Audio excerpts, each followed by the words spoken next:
The United Nations, the European Union and the World Bank estimate $70 billion is needed to rebuild Gaza, with more than 80% of buildings, including homes, hospitals, destroyed. Joining us now from Cairo is Mohamed Higazy. He is a former Egyptian ambassador and former Egyptian assistant foreign minister. Ambassador, thanks for joining us. My pleasure, Anna. So Egypt is among 27 countries that have signed up or are committed to signing up to President Trump's Board of Peace. So far, as I mentioned, $17 billion have been pledged for Gaza reconstruction. What is Egypt's role in this Board of Peace?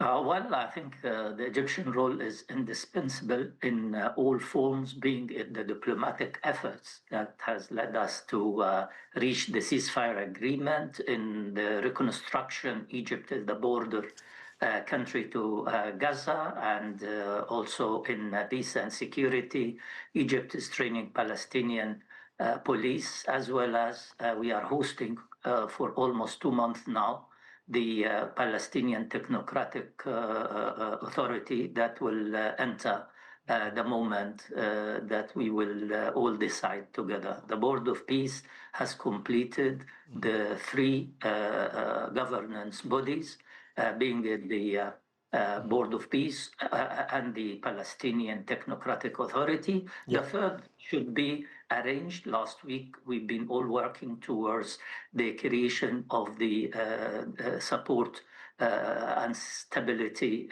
units. I'm sure that you followed the Centercom discussion in Egypt, and followed by a meeting in Doha last Tuesday. And hopefully this will complete the 3 governance bodies to govern Gaza.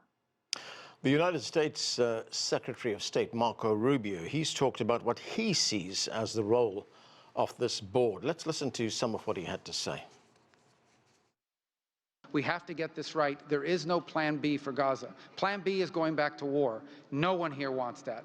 Plan A, the only path forward, is one that rebuilds Gaza in a way of enduring and sustainable peace, where everyone can live there side by side with one another and never worry again about returning to conflict, to war, to human suffering, and to destruction. All right, so Ambassador, that was Marco Rubio talking there. My question is, under what legal authority, international legal authority, has this board been established, and under what international legal authority can it carry out these real estate developments in Gaza? This is, after all, occupied, besieged territory.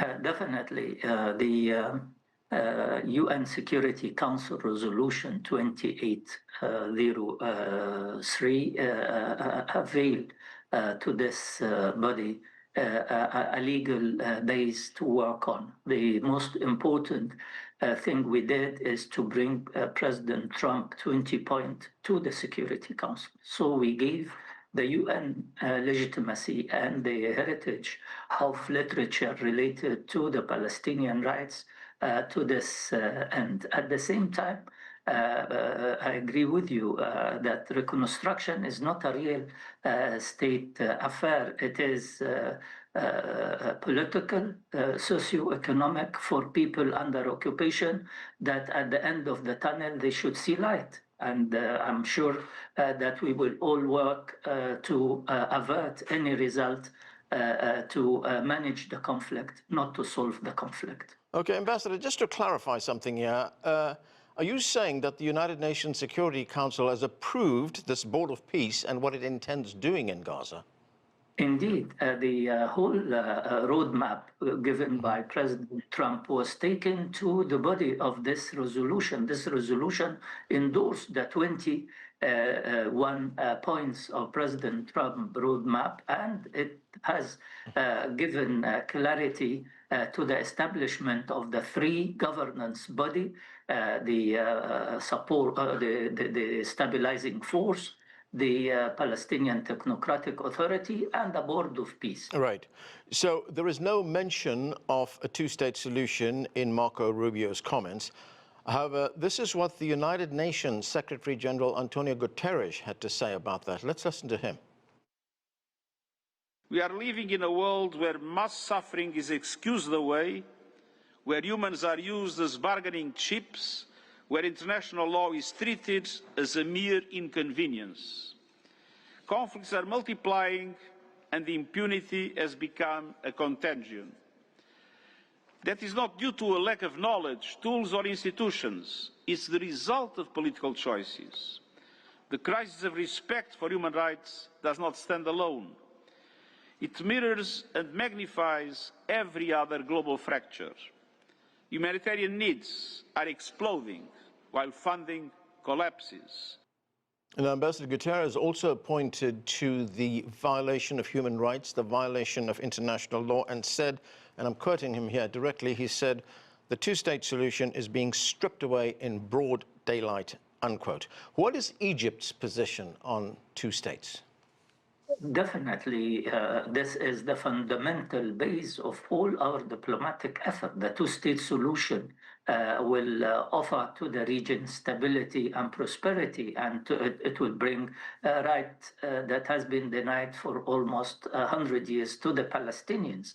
So I think this is the ultimate goal, according to the Trump plan. There is a political path, and as Minister Rubio said a while ago, that a political horizon where the two parties will live side by side. It means that there is a Palestinian identity that has to be joined together with the West Bank and East Jerusalem to create the future Palestine. If the Gaza Drive led us through to link the Palestinian Authority in a given moment, say 2027, then we can talk about the geographical unity of the Palestinian state. Ambassador, if that is the ultimate goal, two states, a Palestinian state and an Israeli state, what does one make of the fact that there are no Palestinians represented on this board of peace? This real estate plan that was put forward by President Trump's son-in-law was not approved by the Palestinians. Well, I think the situation in this plan is by far better than leaving the situation to the harmful attitude of the Israelis and the collateral damage they are making to the civilian population in Gaza under the pretext of fighting Hamas. You have to drag the situation to where you want. You will not be dragged to where they want. I'm sure that this real estate solution will lead to confrontation. Yeah, I get your point on that. But why are there no Palestinians having a say in this? This is, after all, their land, their homes, their communities. I assure you, the presence of Egypt and many other Arab countries, besides the presence of the technocratic Palestinian Authority and the presence of the Palestinian Authority in Ramallah, makes it quite clear that we will leave the situation where the Palestinians should gain at least their right of self-determination. Okay, Egypt will host an emergency Arab summit that takes place next week. The summit has been called to counter calls from Trump to seize Gaza and forcibly expel Palestinians to Egypt, to Jordan, and to other nations in the region as well. I mean, how does that square with what you're telling me about the ultimate goal being two states?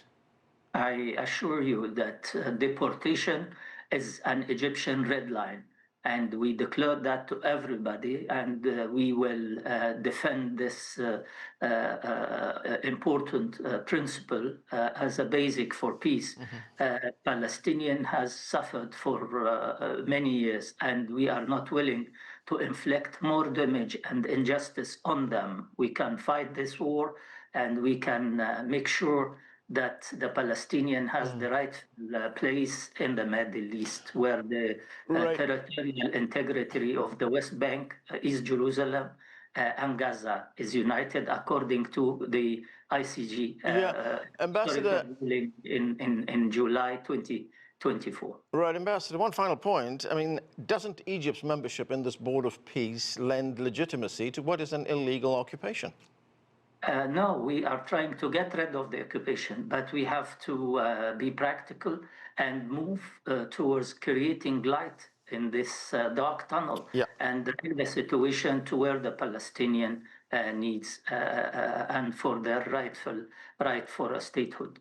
Okay, Ambassador Mohamed Higazy, thanks so much for being with us.